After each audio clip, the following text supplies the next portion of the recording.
Welcome back to the Links Golf Club podcast, everybody. Your weekly live show about our wonderful club and the world of golf. This week on the Links Golf Club podcast, we hit the biggest stories in golf. We break down the Internet Invitational finale, which I watched again last night, and talk through the Sweetens Illuminati routing after the trip we just made to Sweetens Cove. Then we dive into our stack system baseline results and go deep on what's in the bag, both our modern bags, but also a little vintage setup as well. I'm Gregory, your host, but let's bring in Cooper and Chris here. Really excited to see y'all. How you doing today? Hello. Happy to be here at a different time with you all. Getting later in the day, later in the season. It's nice to see everybody. Hope we didn't throw you all off. Good to see you in the chats. GM, hey, nice to see you. Greg, how was Sweetens? It was awesome. It always is. We ended up having all 14 people who signed up were able to make it down, which was great. People from all across the country, people from New York, Atlanta, Chicago. And, I'll go into a little bit of sort of one of the special routings that we played, the Illuminati routing. But, we teed off. We had all 14 people on the same hole, which was wild, just playing golf together. One of the groups then broke out. So then we played the rest of the 9 with 10 people total. That was great. Caught some lunch and then did the Illuminati routing in the afternoon. And it was, I'd done it before, but it was very cool. I'm excited to talk about it. So absolute blast. We stayed close by. So it was super easy. Had some good pizza last night delivered, which was fantastic. But yeah, really, really good time. And can't wait to do another one. Love that. Sorry I missed it. It's been one of my best experiences going out to Sweetens with you. And, you're the best member host for that. Nobody reps Sweetens harder than Mr. Senor. Yeah, still not a member. Still, like, just if you're listening, Sweetens, if you got to figure out this member situation, let me know. But it's the number one course of my heart, even if it's not my home club. So I love it over there. I'm still waiting to get down there. One of these days it's going to work out. I was even in Tennessee within the past 2 weeks. Couldn't make it work. It's just pain. That is kind of crazy. Painful. Made it down to my home state twice and just wasn't able to do it. But sometime next year, passes already dropped. So I'm always on the lookout, just see how many passes we can get so we can take a big group down there. Because it's, Sweetens is fun with a lot of people. So we'll make it happen, Chris and Cooper, next year. Well, let's dive in a little bit. Chris, I know you got some housekeeping to take care of. Cooper, you as well. So I won't step on that. Chris, why don't you get started? Yeah. So, hey, this week, the Links Golf Club podcast is brought to you by Linkstyle. How about that? we're going to be, shilling our own wares here on the beginning of the podcast. But the reason for that is because we have a lot of stuff coming up for Black Friday, which is exciting. So kind of across our full suite of offerings, if you will. So maybe I'll mention just right off the top, Coop's got it pulled up. So for those of you looking at Leisure Global memberships, looking to buy through our website, it is live as of now. You can go to the website, get a Links membership for 33% off. There's a huge Black Friday deal that we have going. This is one of those things, we've heard from a lot of folks that, they aren't comfortable or knowledgeable with crypto. And, we've made it possible to buy through our site. But now, so anyone who's kind of in that bucket, you want to go to the website, take advantage of the Black Friday deal, you can do so, get all of the great benefits that our membership offers. You can see the list on the screen there if you're watching on YouTube or anywhere else, but course access, bunch of great events, Sweetens Cove being one of them, Tree Farm coming up this weekend being another. We do a bunch of events throughout the year. The ability to obviously join our courses at Hillcrest and at Spade Bay, benefits at dozens of golf brands and more. So, if you've been eyeing it, you've been, listening to the podcast or following along in the newsletter or anything else, and you want to jump in, now is a great time to do so. So that's one of the baseline, kind of baseline offering on the membership for Black Friday. It'll be live through Black Friday and that following weekend. And For kind of going beyond that, though, we have some great additional deals. So one is for all of our folks that are looking to join Hillcrest. If you do join Hillcrest in this Black Friday period, we're running back the big time Links coin bonus for people who join. We did this kind of off the bat when we just opened up memberships at Hillcrest. But now, if you join through the Black Friday period, you'll get that 5 million Links coin bonus. Very big bonus. So that's back for a limited time. And if you're looking at Spay Bay membership next year, going across the pond for a trip, this is one of those things. I know we've said this all the time, but like if you're planning a Scotland trip for next year, like a Spay Bay membership basically pays for itself.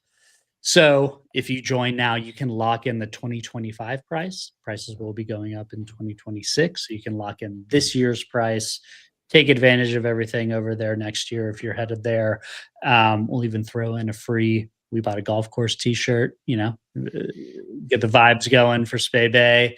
And 50 pounds off one of the Spay Bay events for next year if you're heading across the pond and going to it. So that's all going for Spay Bay specifically. So we've got stuff on our regular memberships. We've got stuff on Hillcrest and Spay Bay memberships. And last but not least, of course, we couldn't get through a Black Friday period without a huge pro shop deal going on. So if you're looking to grab some Links gear, head to the pro shop, proshop.links.golf, proshop.links.io. Either one will work. And members get 50% off. Everyone else gets 25% off. Biggest deal of the year. You can use the code BF25 if you're a non-member looking to go in and get a deal. All of our Links members can use the code member-BF50 to get 50% off in the pro shop. Biggest savings of the year in the pro shop. So if you've been eyeing anything, need to stock up on anything, you see gloves, some great layering for the fall, other gear, cups, travel mugs, everything else, go check it out. Big deals going on in the pro shop. And that is, I think, it for the time being. There's a lot of stuff. We got a lot of different things that we can have some deals on, but I think that covers it, at least for the time being. Yeah, huge sales across the board, everything. If there's something that we haven't mentioned that you want us to have a sale on or you're interested in, let us know. I think that covers it all though, Chris. I think we have all the bases there, but make sure you use your email address that is linked to your Clubhouse account when entering in those codes. That's how it activates in the system. So if it's not working, no need to open a ticket. Just make sure you have the right email addresses linked in there with the pro shop. But yeah, some awesome deals. We dropped the schedule for our Spay Bay events for 2026. So if you're looking to make that trip over, that's a great deal. 5 million Links coin back. Just awesome setup for Hillcrest. Yeah, good stuff there. Really good. A lot going on. Gotta join in on all the Black Friday goodness that's going on in the marketplace these days. I feel like, do you guys get the sense, like last year, I felt like Black Friday deals started obscenely early. Like I think I commented on it. They were starting at the beginning of November. I felt like it was a little more in control this year. You guys agree with that? I haven't noticed that much, to be honest. I do remember last year being early. It was like the second in the holiday lead up from like Christmas music starting in September at this point. But I haven't noticed much come across my feed. Maybe I just haven't been on Instagram enough, but I'm sure that will pick up very quickly. I think I did hear Mariah Carey in late October before I saw a Black Friday deal, but I think it was the opposite last year. I think people got started on the holiday sales a little too early last year. So I think it's more reined in this year, although it was like, first week in November when I started getting emails about sales. Yeah. All right. Well, maybe we're getting it more in control this year. Yeah. Who knows? We'll see. Time will tell. Cool. Cooper, what you got for us? Reminder that Links coin is on Gemini. Now we are on a major exchange. So if you have a Gemini account, if you've gotten the Gemini card in the past, you have a Gemini account, you can go and get Lynx coin there in the Gemini app. You can also trade it on Aerodrome, wherever you prefer. But to celebrate that, we are running back another Lynx Millionaire drawing in Discord. If you are self-custodying your Lynx, you can use wallet verification in the server to get the roll, or you can open a support ticket and send us a screenshot of your Gemini holdings to get the roll. So we're going to be doing that this evening. We've given away free rounds of golf balls, hats, all kinds of fun stuff. So tune in for that. That's going to be really fun. Get your Lynx holdings before this afternoon closes out to be eligible for that. We also have the stack system challenge. We've had a few entrants already for the stack system, so really excited to talk a little bit more about that with you guys. Dive in as we talk about clubs and distances and whatnot. And then we also have the Spay Bay events, which I just mentioned. Those are going to open up for registration in December. So next month, you'll be able to lock in your registration for those awesome events like Summer Solstice, Ryder Cup. The Pairs looks like a really cool event this year with a bunch of great things happening in the Scottish Highlands. And then, as always, we will be coming back with our signature event series in Q1 of 2026. So I know everybody's excited for the Scotland events, people excited for the domestic events. Those usually come out next year. That's always a question we get this time of year, is like, when do the events schedules go on sale? So that'll be coming out soon, but not as soon as the rest of the fun stuff we have going on. Greg, I know you've got a busy week, but fill us in. What's the latest in the world of golf? What kind of golf news do we have? Yeah, I think there's just like three major things, and it's crazy that the third of them, the Internet Invitational, is probably the one that got the most attention, which is just a state of the world that we're in now. But yeah, Adam Schenk won the Butterfield Bermuda, his first tour win. Chris, I think you have some thoughts on here, but like, this is a guy after my own heart. I think the main thing for me is his what's in the bag setup is extremely interesting. I mean, I think all of his non-wedges and his balls are from 2018 or earlier, which is awesome. Did you watch any of this tournament? Did you tune in at all, Chris? Like, what else did you notice while you were seeing it? I watched a little bit. I saw highlights throughout the week and then caught the end on Sunday. But yeah, this is one of those events. I feel like it punches above its weight a little bit, primarily because it's usually difficult, or conditions can be really difficult. And they've got the one really long par 3, which always gets some commentary, and it just kind of stands out a little more than some of the fall events. But yeah, this year was crazy. You can see some of the shots on screen, but it was so with Schenk in the lead going into Sunday, plus the wind, which I think was going like 40 miles an hour plus. You just saw some really funny shots. Like, he was hitting like half swing punch 4-irons, just rolling the ball down the fairway to make sure it didn't, fly off into the water or whatever. Just like the most conservative golf. Yeah, this shot that Coop has on the screen here is like just the most conservative golf, like something that I would do if I were, leading a PGA Tour tournament and just couldn't handle the heat. But hey, he got the job done. So that was pretty cool. And, it was fun to see something a little different, see somebody who's like willing to really do crazy stuff to make sure, he wins.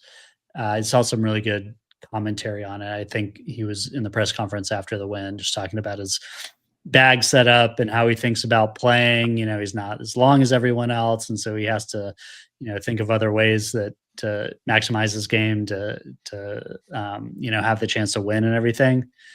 But yeah, it's pretty cool. I don't know if you saw it. So he was doing all the half swing, punch shots and everything. I saw at one point he had a 130-yard shot and he had a 5-iron and he left it short. It's like insane. And a pro 5-iron distance, not my 5-iron distance, presumably. And then he also, this is the other thing that was just kind of baffling to watch. So it sounds like he usually putts one-handed, or maybe like part of the time. I didn't watch enough of his putts to get a true, scale of how much he does that versus not. But then he also, like, it just struck me when he hit the winning putt. He was grabbing the shaft of his putter. like not the grip, the shaft below the grip. Like, so he's like half, part of the time he's putting one-handed, part of the time he's just grabbing the shaft, like 2 feet off the ground. I don't know, craziness, but hey, it worked. So, joke's on me. He's the one who's, laughing all the way to the bank this week. Win however you can, right? That's how it goes. Totally. I think when you're like a scrappy underdog in a fight, you got to fight dirty. It's kind of what he's doing. He's just like pulling out all these different stops. Maybe there's some head games going on. Like his opponents are looking at him and the way he's putting. It's making them feel all sorts of weird things. Yeah, I mean, what's enjoyable about it, I didn't watch it live, but I consumed a lot of the sort of post-tournament content. And I think what's exciting is just to be able to see a golf tournament and somebody wins it in a non-boring way, right? Like usually it's just this player caught fire, hit a lot of fairways, hit a lot of greens, strokes gained, just beat the hell out of everyone by playing golf in the most powerful way. It was interesting to watch somebody kind of like how I got my ass beat in Scotland at the Ryder Cup. It was just like somebody had a plan and had some creativity and was able to figure it out. What about, so DP World Tour also, had some excitement. The DP World Tour Championship, Matt Fitzpatrick won it. Rory also got his, he got second in the actual championship, but then he got his 7th season-long Race to Dubai title, which is insane. He has one more to tie Colin Montgomery. So anything on the DP, you don't have to spend a lot of time on it, but anything on the DP World Tour that caught y'all's attention? I mean, just love to see my guy, Matt Fitzpatrick, got the autograph there. Bettinardi, Staffer, rolling in some putts, winning big. That's great. Yeah, just, happy for my guy. I like to see him win. Yeah, I didn't catch too much of it, just given the time difference and everything else, but cool to see. Always fun to see Rory dominance, continuing on. And yeah, like Matt Fitzpatrick, get another win, kind of good to have the top guys performing well, set up big showdowns for next year, all that good stuff going into next season. Yeah, tough look for Patrick Reed. All right, so let's also then we touched on this for a couple of weeks, but I think it's worth talking a bit, sharing some thoughts, getting y'all's thoughts about the finale of the Internet Invitational, which happened since the last time we did the pod. I ended up watching it when it dropped. We watched it in the house that we were staying at last night again, because some people hadn't seen it all. So it was actually interesting doing a rewatch, but a lot of storylines. I think obviously the main one that sort of caught most of the internet's attention was around cheating. I'm sure we all have some thoughts on this. What happened? There's obviously lots of debates on whether or not the cheating was cheating or not. People have very strong opinions, even so much to the point where apparently people are sending Melosi's mom and wife and friends death threats. This is the internet side of this. This is the downside of it being the Internet Invitational, because it brings into all of the crap on the internet that we don't like. But yeah, I mean, spoiler alert here. I'll give it a 3-second pause. Okay, so Brad Dahlke, Beef, and Francis ended up winning. They played some really good golf. It was actually pretty close. I mean, you look at the team that has Brad Dahlke on it, you're like, that team's going to kind of run away with it. But came down to the 18th. There was a chance for Paige, Melosi, and Frankie to actually tie. That went sort of hilariously wrong for Frankie, who sort of presaged his thinking on I'm going to have to make a good shot on the 18th hole to either win or lose the Internet Invitational and $1 million in front of Dave. A little bit of a bladed chip there, which wasn't great. There's been a ton of analysis over that, analysis on sort of his technique and everything else and how he bent under pressure. But I think my big takeaway, it was really solid golf. It was, again, there was some drama, there was some back and forth. Production value was great. It kept my interest the entire time, and it just it couldn't have ended on a better note. They also did a really touching tribute to Beef at the end, who obviously passed away before the tournament was premiered. And we got people crying in the house. It's just very emotional, as they did, I think, a very tasteful job, which the word tasteful and Barstool don't always go hand in hand, but obviously it's clear that they were very close to him, and I think they did a very touching tribute to Beef, who ended up, being one of the big winners. So what were y'all's takeaways from the finale? Like, we've talked a lot about this. We've squeezed out a ton of discussions on this, but I just wanted to hear, as far as the finale goes, what were y'all's thoughts? Yeah, I mean, my main thought while I was watching it, actually, first off, just a general thought, it's wild. So it's like, it was 6 days ago, which is like, 1,000 years in internet time, or like, Twitter news cycle time. But it's still holding, people are still talking about it, which is, it feels like more than just about anything these days that's in the news, which maybe says something, Yeah. But I mean, my main thought when I was watching it, I mean, honestly, they almost lost me with the cheating stuff. I agree. I was like, Same. I was very much enjoying watching all of the golf and the related drama with the golf and everything through all of the episodes and then the beginning. And I like, they had a really good, close match. And then, for however long it was, half an hour in the middle, it was just like, not about the golf anymore, just cheating. And like, I don't know, that, like, I was getting legitimately bored when I was watching. I was like, oh, this kind of sucks. Like, I was waiting for this build up to the end, and then it wasn't going to pan out. And then, they kind of got it back under control. I guess that whole storyline kind of wrapped up, and then they got back to the golf, and then it was a really exciting finish, and some drama and everything else. But I mean, that was my main thought. And then, you always do kind of wonder, right? This was a produced thing. So like, how much of this was them amping it up in the post-production, or, just kind of like enhancing that storyline so there's more drama so that people will talk about it. You always kind of wonder that stuff. But at the same time, I mean, that's just part of the deal, right? That's what gets people engaged and gets people talking. So I don't know. Yeah. I mean, pros and cons of that. They definitely, I mean, think again, as we've talked endlessly, sort of like, if you look at this as the lens of a reality TV show, what makes reality TV shows work is drama, tension, everything else. It's also what makes internet discussion work. So I think, to your point earlier, Chris, like, the thing that people are mostly talking about is all the cheating stuff, because that's like endlessly debatable on the internet. And I'm sure they made a very conscious decision in the editing process, knowing what was going to work and how this was going to go. But there was a point where, like, I lost interest for like 5 minutes, 10 minutes. I'm just like, all right, this is too much. Like, they need to resolve something, either have them lose a hole and just like create a ruling, or just ignore it and focus on the golf. Because, and I'm sure like us are probably a little bit different than most of the viewers who are just like, yeah, show me more drama, especially the people who are sending effing death threats to Melosi's family. But that part was, I think, pretty annoying. Because I don't honestly remember most of what happened in that middle part of the match. Like, it's almost like they stopped showing golf and they're just showing people react to the video, what they saw in the Zapruder film of Melosi. Did he not? Do y'all have like a strong opinion whether or not he cheated?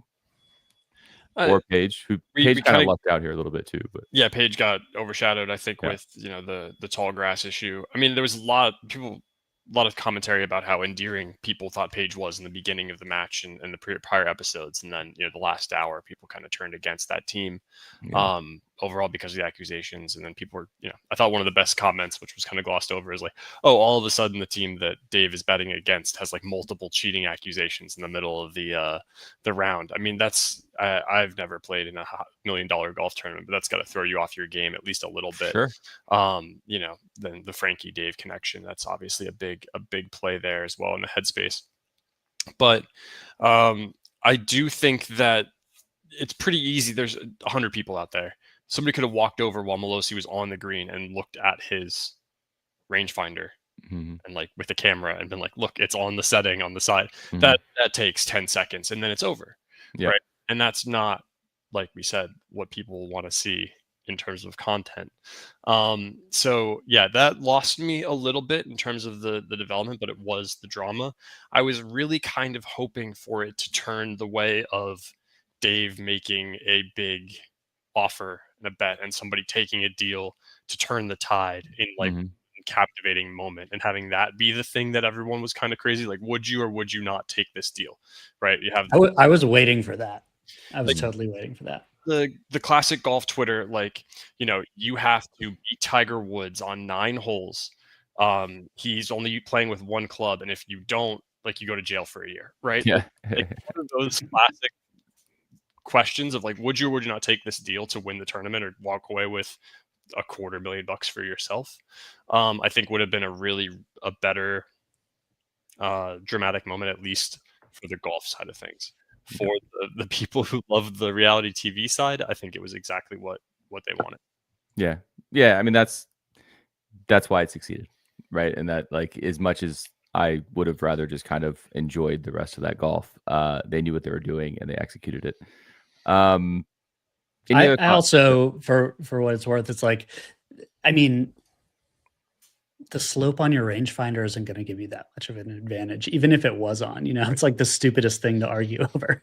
Yeah, which is like they're all the on their principles of phones the rules whole tournament, time. You can like pull up a topo map if you want and like figure out the Yeah. contours. I don't know. It seemed dumb. Distances and elevation, wind, all of that. Yeah, and they already played the course once before. It's like, I don't know. It seemed like if you back up for a second, it's a very dumb thing to have so much drama over. But whatever. It was. Yeah, we were talking last night as we were watching it.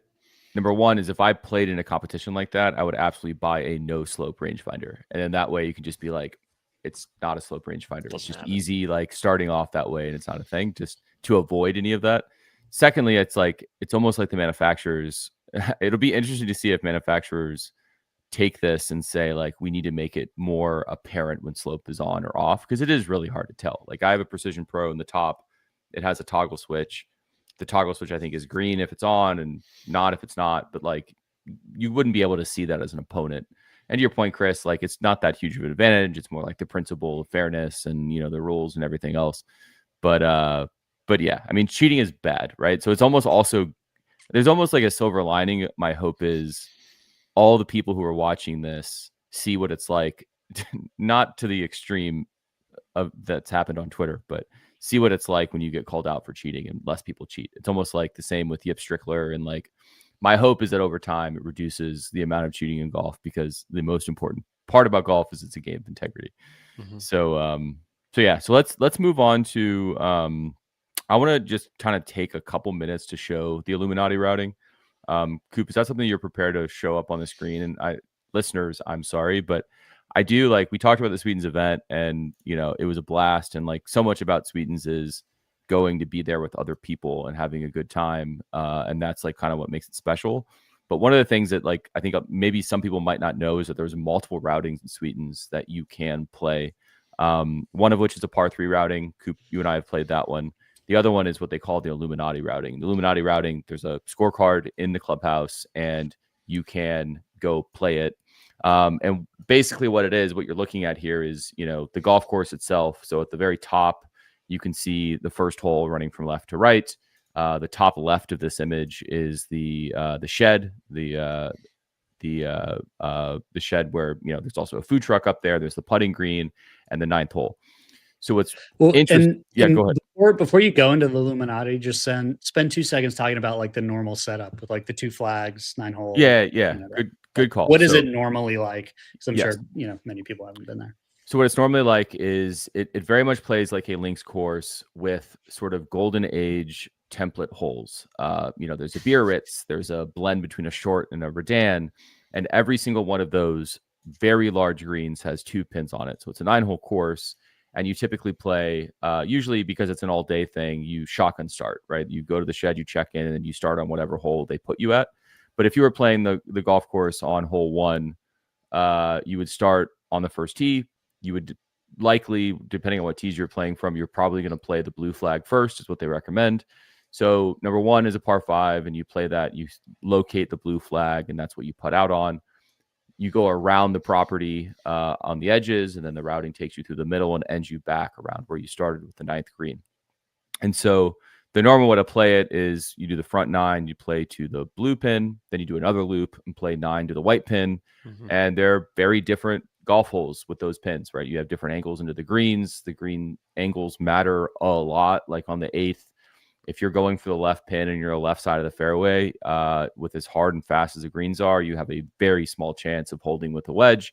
But if you know that you can be like really far right, you have a ton of green to work with on that Biarritz, and you can use the slopes to sort of funnel the ball over there.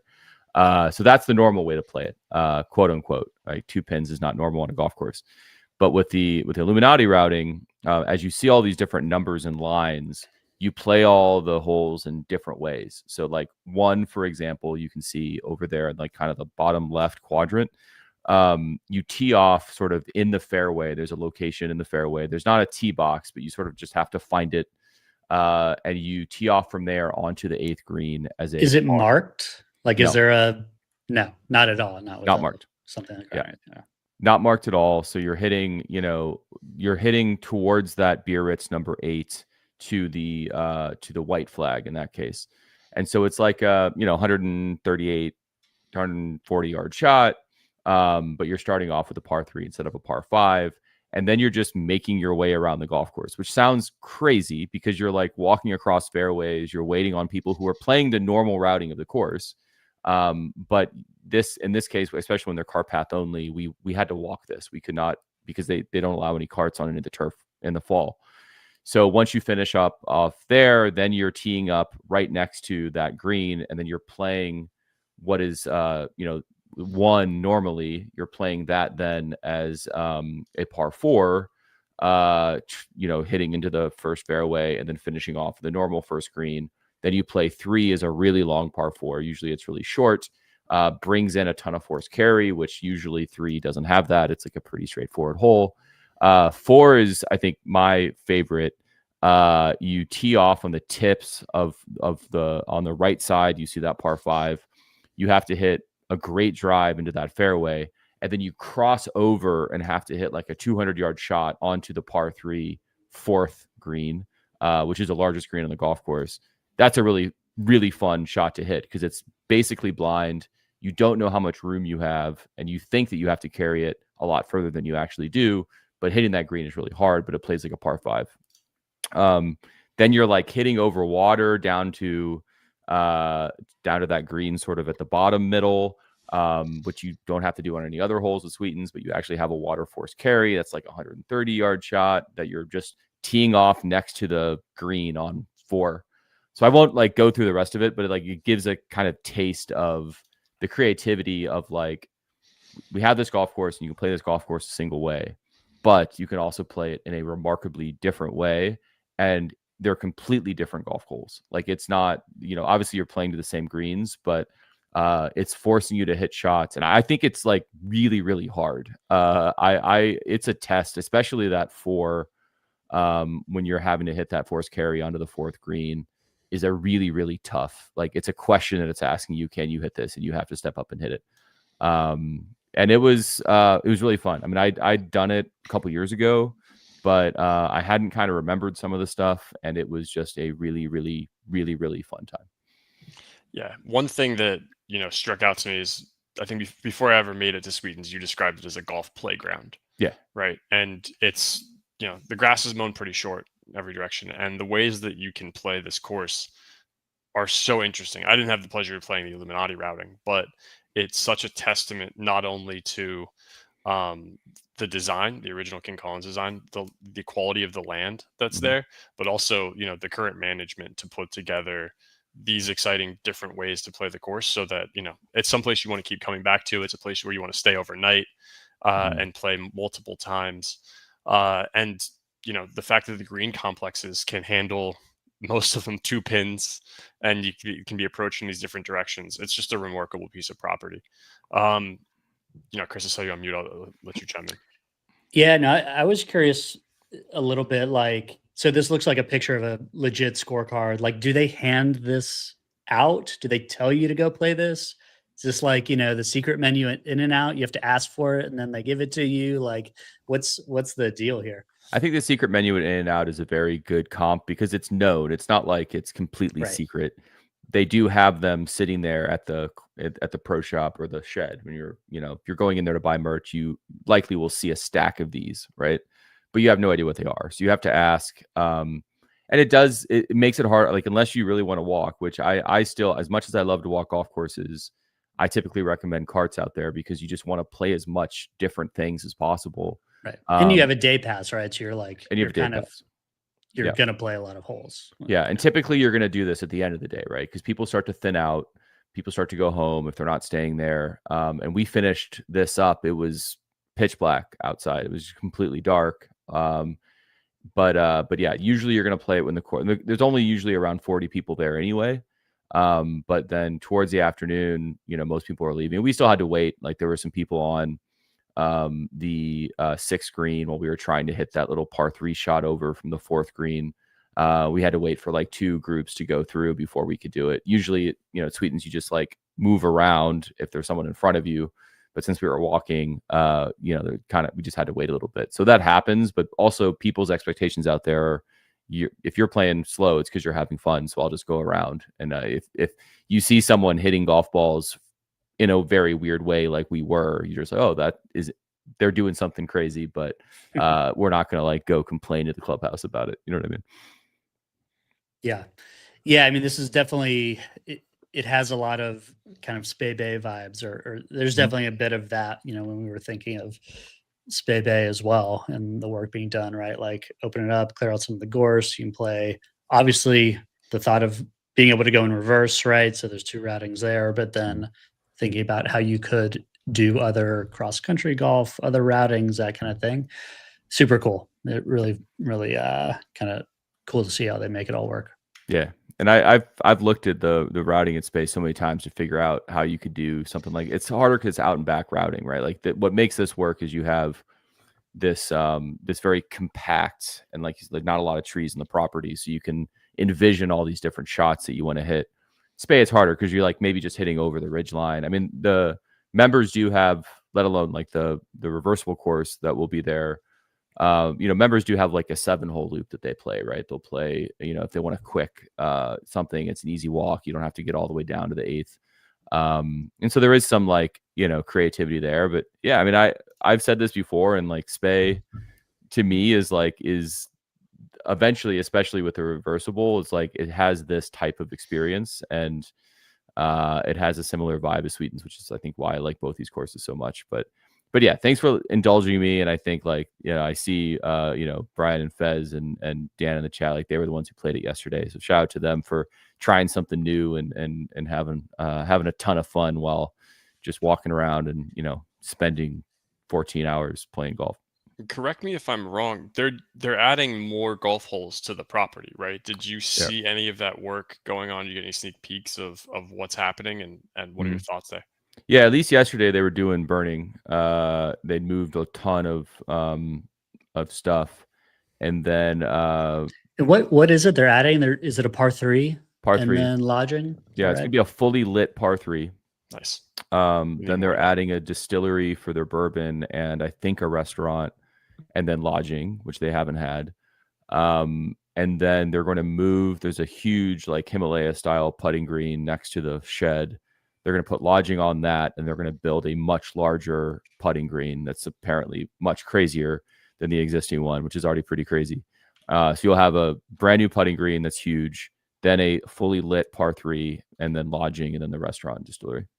So they took a lot of PE money. It was announced a couple months ago. So they've said, I think, that it will be open next year. So they were definitely doing work out there, but at least what I noticed was mostly burning a lot of the brush and stuff that they've taken down. Awesome. Cool. Super cool.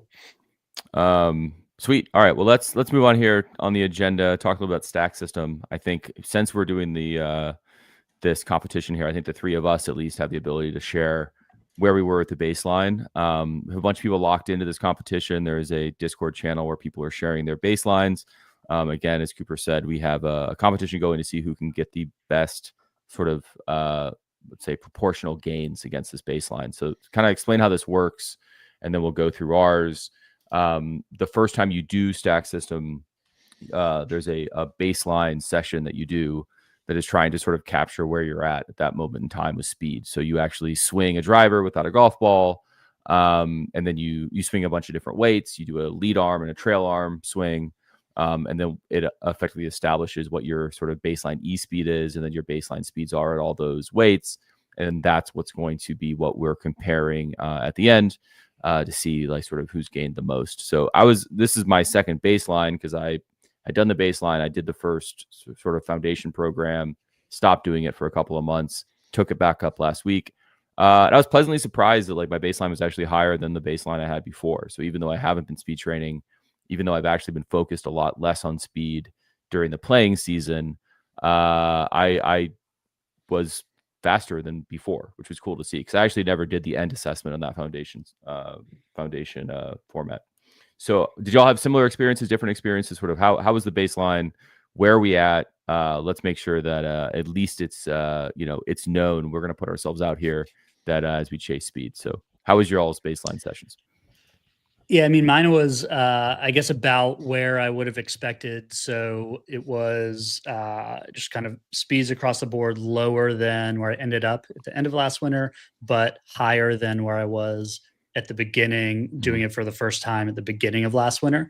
So, as I would have expected, right? Kind of lost some speed over the course of the season when I wasn't kind of training on that specifically, but had held some of the gains from when I started a year ago. So that was good to see, kind of as expected. I mean, the one fluky thing was the lead and trail arm swings. I don't know. I must be doing something wrong or something. It's like when I did it last year for the first time, I had the complete flip of the relationship. Trail arm, totally normal. Lead arm was like, I don't know, 20 miles an hour, lagging. Like there was a huge discrepancy in the opposite direction to the point where I think like it suggested one of the programs I could take was like the lead arm, enhancer or whatever it is. And then I think that was consistent when I did the other baselines throughout last year. And then this time it was completely flipped. It's like, I don't know what's going on with my lead arm, but other than that, kind of everything as expected. Yeah. I had a similar experience because my lead arm was much faster last baseline, but they were pretty similar this time. So it was like still lead was one over the trail, but also my lead arm was way less fast. Like there was a 20-mile-per-hour gap on my lead and trail on the first baseline, and it was much faster. Now they've sort of both regressed to the mean a bit, which was interesting. But I also I was pleasantly surprised that I was like moving the big weights a little faster. I think that was something that I was struggling with before, of just like how to actually load all like that weight. I mean, obviously it's not like massively heavy, but it's heavy enough to be like I'm just creating all these inefficiencies and like as I'm loading. So I'm like not super fast like for a guy my size, but it did feel good to see that.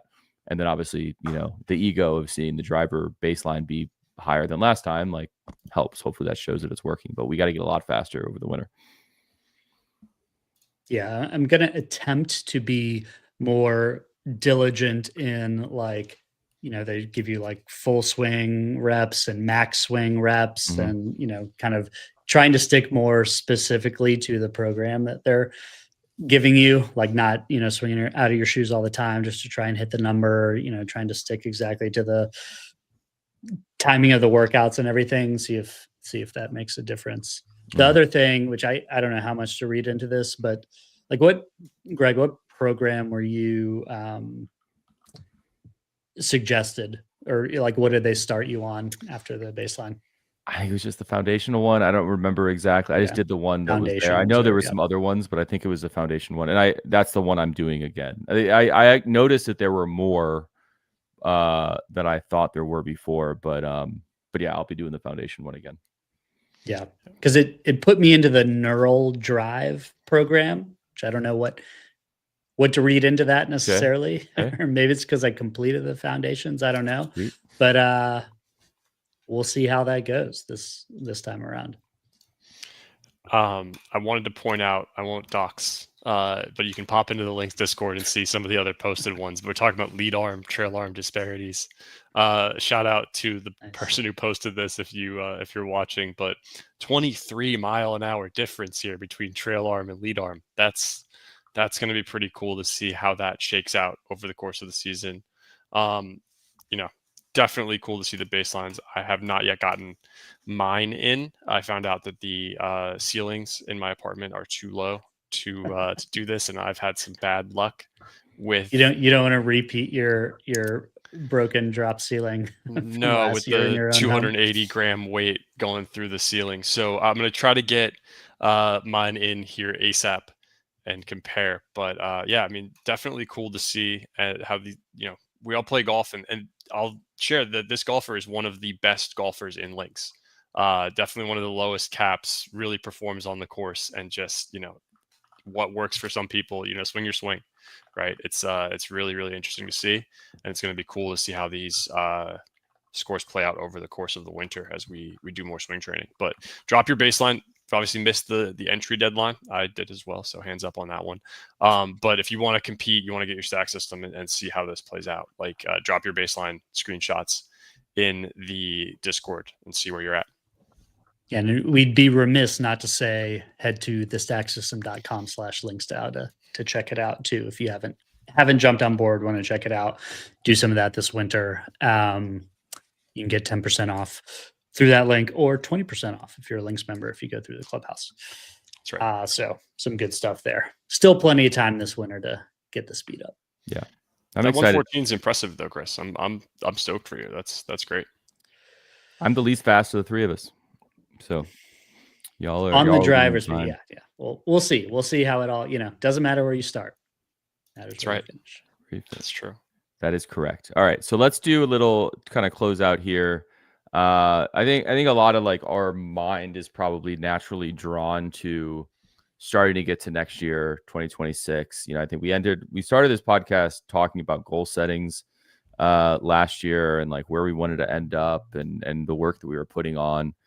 Golf is like a way to sort of, hopefully also engage our members who are obviously always looking to get better about what they're doing to get better at golf. We want to have not only the best golf club, but one of the best golfers at this golf club. So I thought it'd be interesting to maybe just kind of talk about what's in our bag. Don't spend a lot of time, but just kind of like, we're going to run through what are y'all gaming right now, if there's any opportunities for some changes. I'm going to maybe throw in a little bit of my vintage set as well. But I'll get us started and just kind of go through mine, and I want to explain sort of a couple issues that I'm having, some changes that I want to make. But for the most part, things are pretty flat. And then we'll go to Cooper, then we'll go to Chris, and then we'll close out here. So for me, I'm currently gaming a Ping G440 LST. It's a 9-degree driver. It's set at +1 flat. I kind of the reason though I ended up in that driver from previously being with a TaylorMade Stealth was that like I had more speed before. Like when I first started playing golf, I was faster, it was wildly inaccurate, and so it was a massive problem for my scoring. We got us into still a stiff shaft, but something that is I think a little bit more forgiving. Allows me to sort of dial back speed quite a bit to get the ball in the fairway, but also allows me to step on it if I need to. And I've been really, really happy with it. I'm like sort of like fully converted onto Ping woods. 3-wood is a Callaway Paradigm Smoke AI Max. This is where I start to like kind of struggle with like top end of the bag is like because I'm hitting my driver less far, hopefully after the result of stack, that will be less true. The 3-wood becomes just sort of less relevant for me because like, at least at my home club, most of the par 5s aren't actually reachable in 2 anyway. They're pretty long. So the 3-wood is like, yeah, I could try to send like a 250-yard shot, but it's not going to hold a green. There's a ton of bunkers around. Layup is a smarter option. And I also like don't feel as naturally comfortable with my 3-wood to say like, oh, I am way more confident that I'm going to get this into the fairway than my driver. That's why I have the 2-iron, because the 2-iron is just like pretty much always going to get somewhere safe. But it goes, 10 to 15 yards less than the 3-wood. So I'm kind of like caught in this no man's land of like, do I want to get a 5-wood so that I can maybe use that more, maybe feel more comfortable with that off the tee, but it's probably going to be the same distance as the 2-iron. Can I get something that I can hit higher with a little bit more spin? So maybe I can get some more greens at like a 230 distance, and that puts some more par 5s in play. But the top in the bag is something that I'm thinking about a lot. And then quickly, my 5 and 6, I have a blended set of irons. My 5 and 6 are Titleist T200s from 2024. I love those clubs. My 7 through pitching wedge are Titleist T150s. and then I game Vokey SM10s and 50, 54, and 58. Moved from a 60 to a 58 last year, and I'm just overjoyed with that decision. I got a Lab Oz 1i putter, a Vessel VLS stand bag, and my current head covers are a Lynx Driver head cover, a Spade Bay 3-wood head cover, my home course Bluegrass 7-wood, and then a Sweetens putter cover. So that's arguably more important to me than the clubs. So yeah, I think the main thing for me is a top end of the bag is where I want to spend some of my time because I feel very good about the bottom end. I was going to ask because I never really realized this. So you jump from a 5-iron to the 2-iron. That's right. So technically, it's 7-wood, which is my 2 and 7 similar in loft. Yeah, a 2-iron and a 7-wood. No. I mean, a 7-wood is basically my 4-iron replacement, and it's similarly lofted. So okay, I hit my 5-iron. Okay. Yeah, so I hit my 5-iron like, let's say average 180 carry or whatever. I can hit it further. I can hit it shorter, obviously. The 7-wood is like a 200 carry club. So I can hit that one anywhere. If I want to hit it low and get it to run, it spins and it goes really high, but it's like anywhere between like a 200, 210 carry club. I can go really, 220 if I need to, but not. So the progression's actually 5-iron, 7-wood, then 2-iron. 2-iron, then 3-wood, then driver. Okay. That's right. Got it. Okay. And it's a little wacky, and that's also I think why like I start a little bit, but it's also like if I start hitting driver further, then that takes some of these clubs out of the way anyway. But like the main thing, I'd love to have more chances at my home club to reach par 5s and 2. It's just challenging. But like at Sweetens, which is shorter par 5s, and you're driving the ball a little bit further, it's rolling a little bit more. There's a lot more 2-shot holes for me. But yeah, I'm going to be thinking very critically about that sort of top end. Yeah, I was very close to dropping the 3-wood entirely to be able to add another club that I thought might fit in better, and ended up not doing it actually because not to fast forward, but I we went to Callaway and was hitting the new elites and actually hit it really well. I was like, oh, okay, I'm going to keep this, but yeah, the top of the bag is tricky. I feel like that's usually the trickiest spot because there's so many options. And you also tend to use it the least, or at least, it's not like your wedges, right? You use all the time. So yeah, some of it can be like course dependent, like you were saying, or, just more kind of like feel or comfort stuff for sure. It is tricky. So are you going to stick with this for now? Or are you contemplating a change to head into next year? Yeah. I mean, I really have no plans on changing anything about my clubs this offseason. Maybe, like I said, do I move from a 3 to a 5-wood? Do I take the 2-iron out of the bag and just reserve that for Scotland and, do a 3 and a 5-wood? Do I go 4-iron instead of the 7-wood? There's some choices there, but like at the end of the day, like I just don't know how much that's going to matter for me. Like I'm locked in on the wedges. I'm locked in on the putter. I love my driver and I love my irons, and that's where I hit most of my shots. So it's like I'm kind of like optimizing around the edges, but for the first time, like, I didn't really have golf clubs 4 years ago. So like I, bought a set and whatever, and then those clubs like very quickly didn't work for me anymore. And I feel like I'm home with my golf clubs right now. And, Titleist came out with new T-Series irons this year, had no inclination to upgrade. I mean, that didn't seem worth it. Driver technology, at least for me, is like somewhat plateauing. So it's like there's like massive gains in forgiveness and everything else, but when I hit the ball off the toe, it doesn't matter anyway. So it's like, yeah, I don't really have any plans on changing anything for the first time since I started playing golf. It's really cool. And I do want to give you a shout out. I know you're not going to toot your own horn here, but how did you shoot? You used your vintage clubs at Sweetens, right? We didn't cover this. How did you shoot with the other set, your backup set? With the vintage clubs? Yeah. I played like decent. Like I think Brian would tell you that like I was struggling to sort of adapt to the driver because we played at Gaylord in Nashville I played with my modern clubs on Monday. And so there's no driving range at Sweetens. So you like just have to figure it the fuck out in the course. And I was hitting some like pretty hooky drives in the beginning of the day.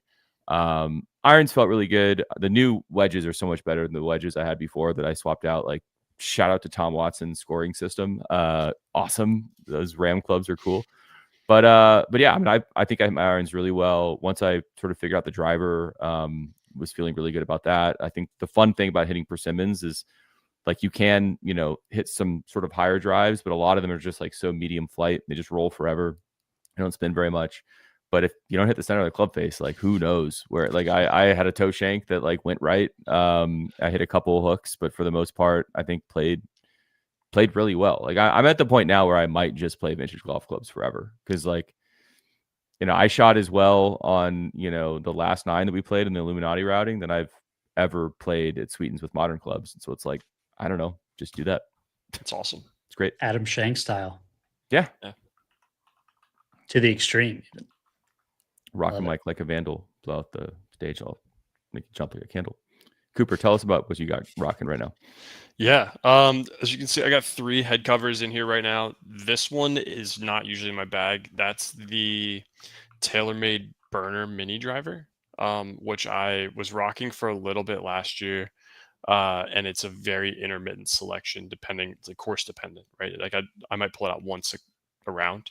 Mm-hmm. And it's not unlike the short par 4 kind of design that most people would. It's like off the deck on a par 5, and then I never practice that shot and scuff it. So I don't usually play that.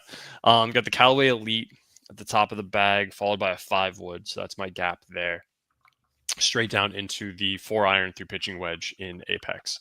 I've seen a lot of cool setups with, like you have, Greg, the top end of the irons with a little more forgiveness, and then the shorter irons being a more bladey style, which that interests me a lot. Right now I'm just sitting with the standard Apex 21s, and then Jaws Raw 48 degree, followed by 2 new Opus 54 and 60 on the wedges, and then I've got the Bettinardi Innovi 8.0 that I won from being in their community, which was a pretty cool one.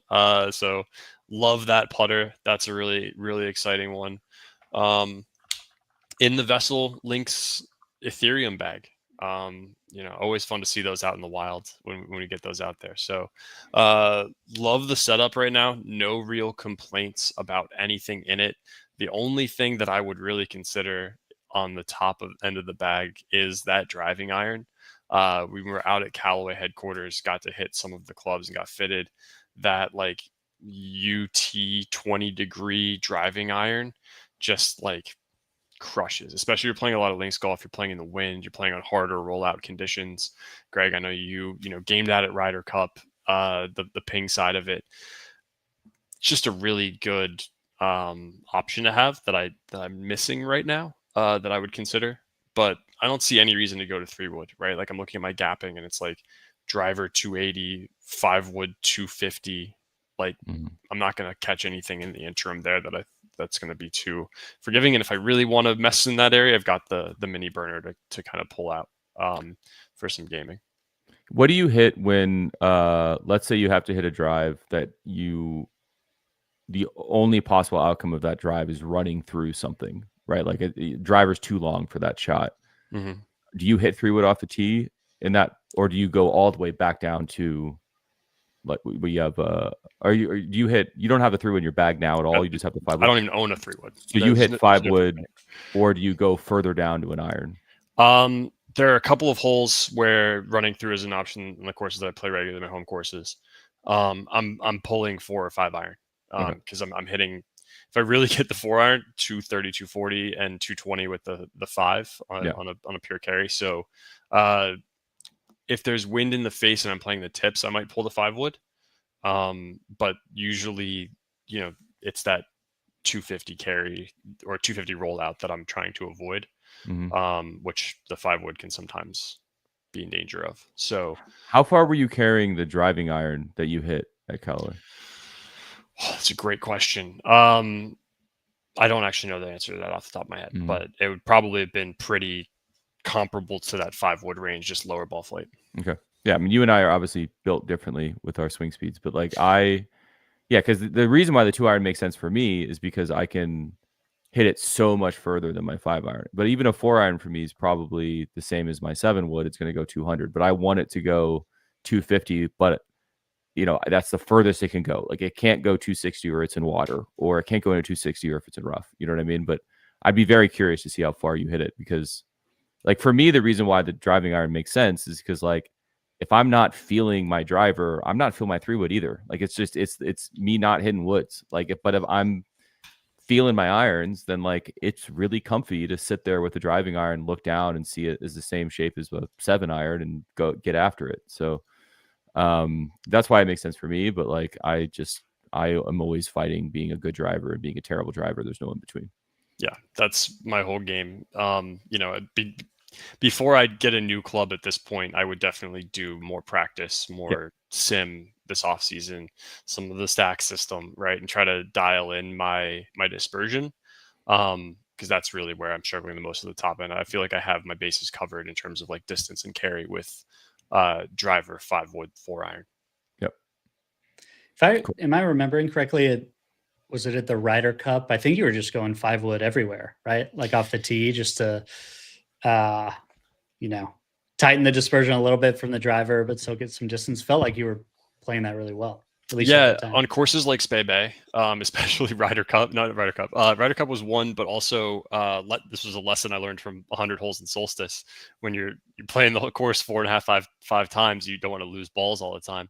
I didn't have my swing for the driver in a way that could hold those narrow fairways with course on either side, and you're just going to lose balls, and it's just going to cost you strokes. So, I mean, I still hit 2 in a row and 2 up the left course with my 5-wood. So that's always going to be a danger with my dispersion. But with the wind, the way that it plays out there, I'm going to pull that. And if I had Greg's cross tour, 2-iron, I would have been banging that the whole time as well. It's just the course isn't necessarily long enough to necessitate my driver, right? There's no hole on Spey Bay except for maybe 9 where I'm like, I wish I had another 20 yards off the tee.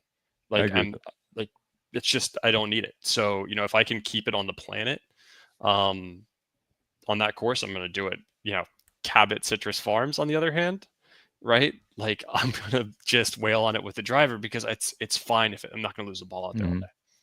Yeah, I mean, even like the whole reason why we want to hit the ball further off the tee is so that we have a smaller club in our hand, hopefully a wedge, good spin control, and get closer to the pin, right? That's what it's all about.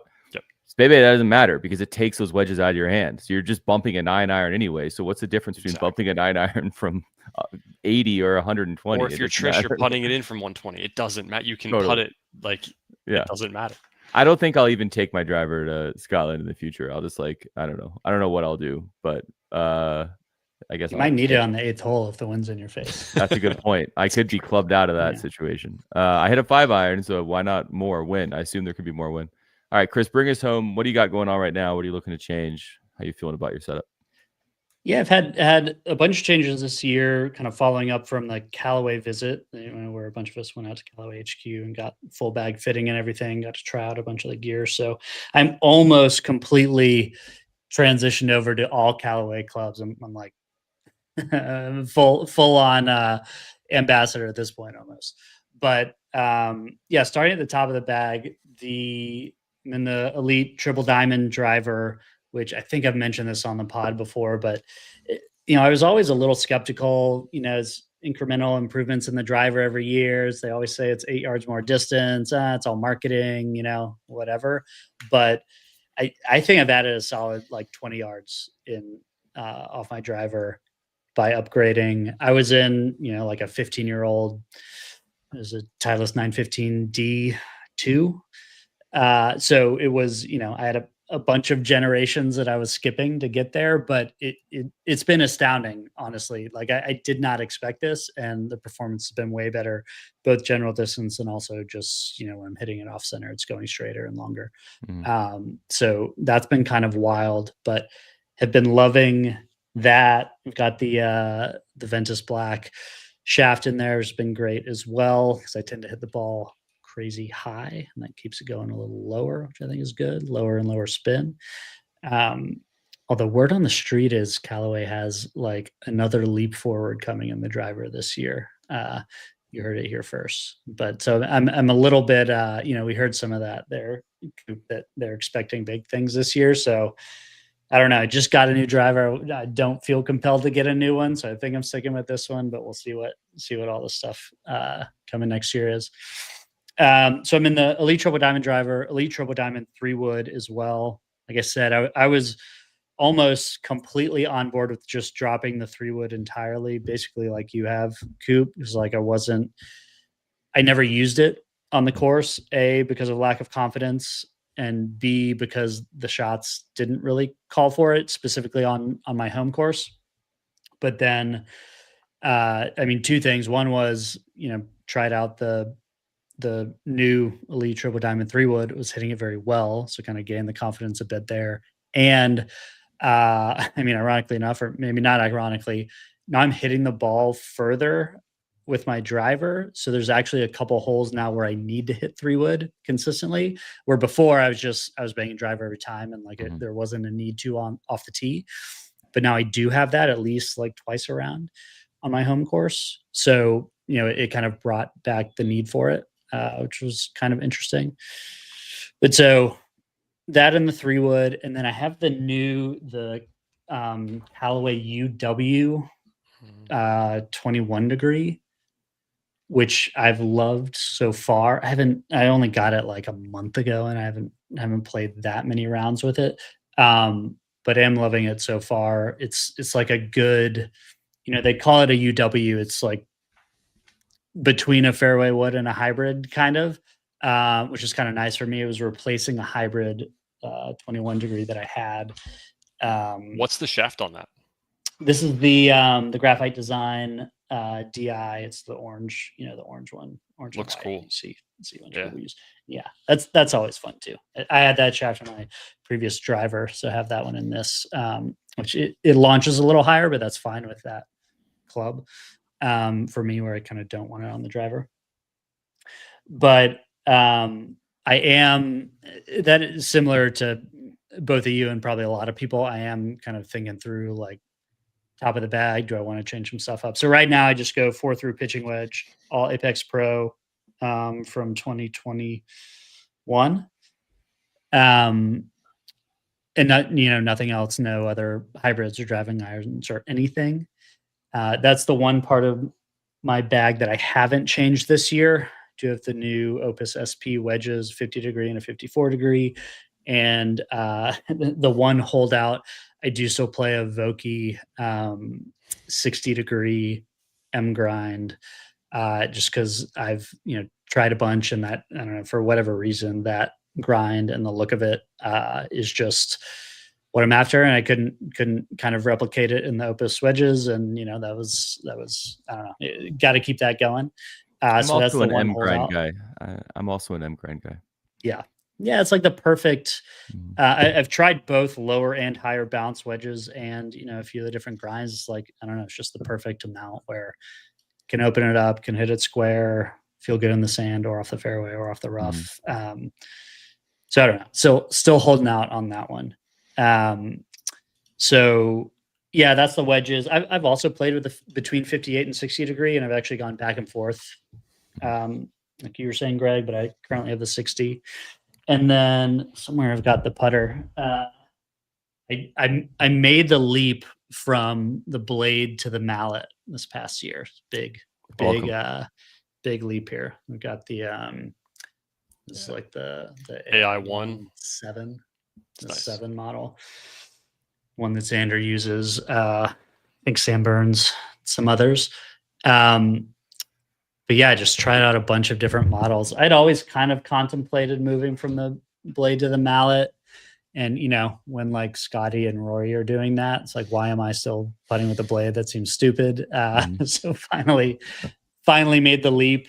And we'll see. I feel like we're still in the transition phase. It was actually kind of a rocky start, to be honest. I wasn't putting that well. But then I've been feeling pretty good lately. So just have a little more confidence that I'm going to, start the ball on the right line. A little more confidence on short putts, which is basically what I was looking for. Sweet. So yeah, it's been a lot of change this year, just because, kind of changing a bunch of the things out post our Callaway visit. And but it's been good. I think it's so far so good. Awesome. Well, I would, before we wrap up, I do want to show my other, just quickly show my other bag real quick, if y'all will let me. Vintage bag. I'm way more excited about this. So my driver is a Hero Hanma Japan persimmon, beautiful craftsmanship. Looks amazing. It's so much fun. It's so much fun to hit. These came out in the 80s. They actually have graphite shafts, which is insane. I think they might be the first to do it. And like I said, when you start to get into this kind of stuff, we had a lot of conversations about vintage clubs. Brian actually brought some newer Ben Hogan ones from the 80s. We played a match with those. It's just like, I think people in chats have asked, like, I'm new to golf. I don't have golf clubs. What should I buy? If you're like a collector of any kind, or you like appreciate old things, I can't recommend getting into this more enough. Like, I would say set a rule. Like, the rule for me is I can only have 14 of these at a time. It's a single playing set. So if I buy something new, I'm removing something old. But that's the driver. I have a Tony Penna 3-wood, and I have a Titleist Tour model 5-wood, all persimmons. Shafts are who the hell knows. They're just steel shafts. My iron set goes from 3 down to the equalizer, which I've been told is about a 50-degree loft. There is no pitching wedge in this set. Obviously, lofts are drastically different in 1970s irons, but these are the Ben Hogan directors. They're just full-on blades. There is a little bit of weight back here, but like, it is a very thin profile looking down on them. I think they look beautiful. They're very, very cool looking. But yeah, 3 iron, which is, I think probably about the loft of a normal 4 iron today. I found that the distances are about 10 to 15 yards shorter, right? Because they're all lofted completely differently. So there's no pitching wedge, but like the 9 iron is basically the pitching wedge of our loft in our current clubs.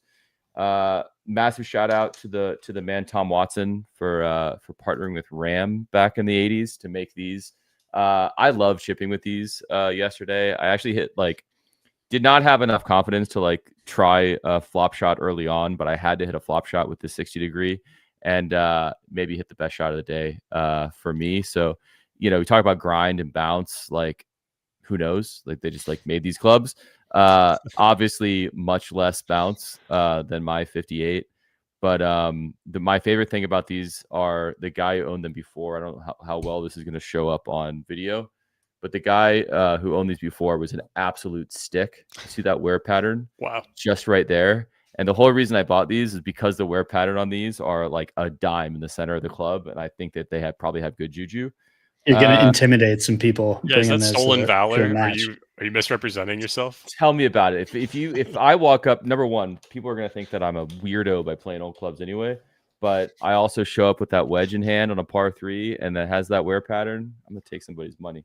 And then last is the putter. It's very hard to. So the whole rule with this set had to be pre-1986, the year I was born. It's very hard to find cool putters pre-1986. You have basically the bullseyes.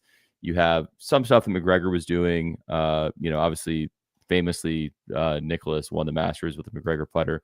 There's some interesting stuff, but it almost all comes down to ping. Scotty wasn't making putters yet. 91 was the first commercially available putter he did with Mizuno. So that's all out, unfortunately, because those are cool. But the Ping Answer 2 is what I'm gaming here. It's a clean one. That looks really good for, that's in great shape. Yeah. Best part about these, not a single one of the, I bought all of the irons with Cooper in Nashville to play against sports. I think I paid $40 for the entire set.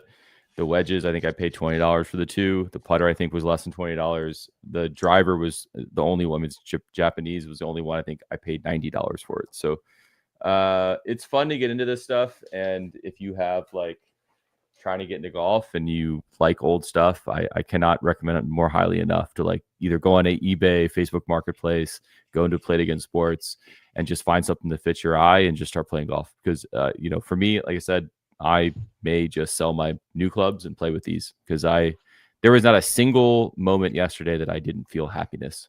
I wasn't upset over a shot, and I had some bad shots, and all I could do was laugh because it's fun. What's the distance difference? Have you like dialed in your distances with the vintage set? Unfortunately, like I mean, I played with them on track. This is not apples to apples.